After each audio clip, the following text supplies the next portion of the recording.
முருகன் பக்தர்கள் அனைவருக்கும் அன்பு வணக்கங்கள். ஏன் அன்பு குழந்தையே, நீ போதுமான அளவு வாழ்க்கையில் காத்திருந்து விட்டாய்.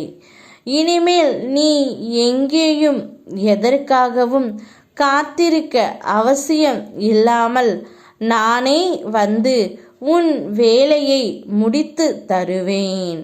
இப்பொழுது உன்னுடைய துணை ஒருவரிடம் அவமானப்பட்டு தலை குனிந்து நின்று கொண்டு இருக்கின்றார். என்னப்பா சொல்கிறீர்கள்? என் துணை என்ன தவறு செய்தார்? அவர் ஏன் தலை குனிந்து நிற்க வேண்டும்? நானும் என்னுடைய துணையும் சந்தோஷமாகத்தானே இருக்கின்றோம். ஏன் அப்பா எங்களுக்குள் இப்படி ஒரு தண்டனை? அவரை எக்காரணத்து கொண்டும் யார் முன்னாடியும் தலை குனிய நான் விடமாட்டேன். என்னப்பா சொல்கிறீர்கள் என்று நீ என்னிடம் கேட்கின்றாய் தங்கமே.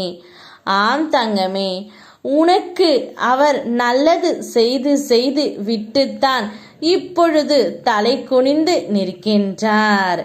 அவர் அவருடைய அம்மாவிடம் உன்னை பற்றி பேசி உனக்கு உறுதுணையாக நின்றபோது அவர்கள் ஏதோ பேசி விட்டதால் தலை குனிந்து நின்று விட்டார் தங்கமே. காரணம் நீயாகத்தான் இருக்கின்றாய். ஆனால் இதிலிருந்து ஒன்றை புரிந்து கொள் தங்கமே, உன் துணைக்கு உன்மேல் எவ்வளவு பாசம் என்று. அவர்கள் உன்னை பற்றி ஒரு அவதூறாக பேசிய போது அவருடைய முகம் சுட்டெரிக்கும் சூரியனை போல மாறிவிட்டது.